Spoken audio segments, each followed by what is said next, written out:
దేవ శోభనం గదిలో వెయిట్ చేస్తూ ఉంటాడు. ఇంతలో మిథున అయితే పాల గ్లాస్ తీసుకొని అక్కడికి వస్తుంది. అది చూసి అక్కడ ఉన్న దేవ ఒక్కసారిగా షాక్ అయిపోతాడు. ఇక దేవ అక్కడ కూర్చొని ఉండడం చూసి మిథున అయితే చాలా భయపడుతూ ఉంటుంది. ఇక తనైతే చాలా సిగ్గుపడుతూ పాల గ్లాస్ తీసుకొని అయితే దేవ దగ్గరికి వస్తుంది. అలా దేవ దగ్గరికి రావటంతో దేవ అయితే అక్కడే అలా కూర్చొని ఉంటాడు. ఇక మిథున అయితే పాల గ్లాస్ తీసుకొని వచ్చి అక్కడే దేవ పక్కన అయితే అలా బెడ్ మీద కూర్చుంటుంది. అది చూసి దేవ అయితే ఏం చేయలేక మౌనంగా ఉండిపోతాడు.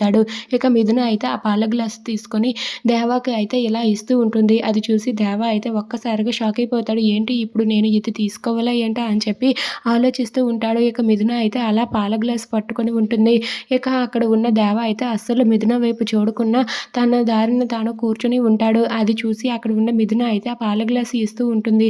ఇక మిథునని చూస్తే ఎక్కడ టెంప్ట్ అయిపోతాడో అని చెప్పి దేవ అయితే అస్సలు మిథున వైపు అయితే చూడకుండా అక్కడే అలా కూర్చొని ఉంటాడు. ఇక మిథున అయితే దేవాకు పాల గ్లాస్ ఇస్తూ ఉంటే దేవాని తీసుకోమని చెప్తూ ఉంటుంది. దాంతో దేవ అయితే ఒక్కసారిగా ఆ పాల గ్లాస్‌ని తీసుకోవడానికి ఇలా తిరుగుతాడు. తిరిగేసరికి మిథునని చూసి ఒక్కసారిగా షాక్ అయిపోతాడు. ఇక మిథున అందాన్ని చూసి ఒక్కసారిగా తనైతే మైమర్చిపోయి మిథున వైపు చూస్తూ ఉండిపోతాడు. If you like this video please like, share and subscribe friends. Thanks for watching.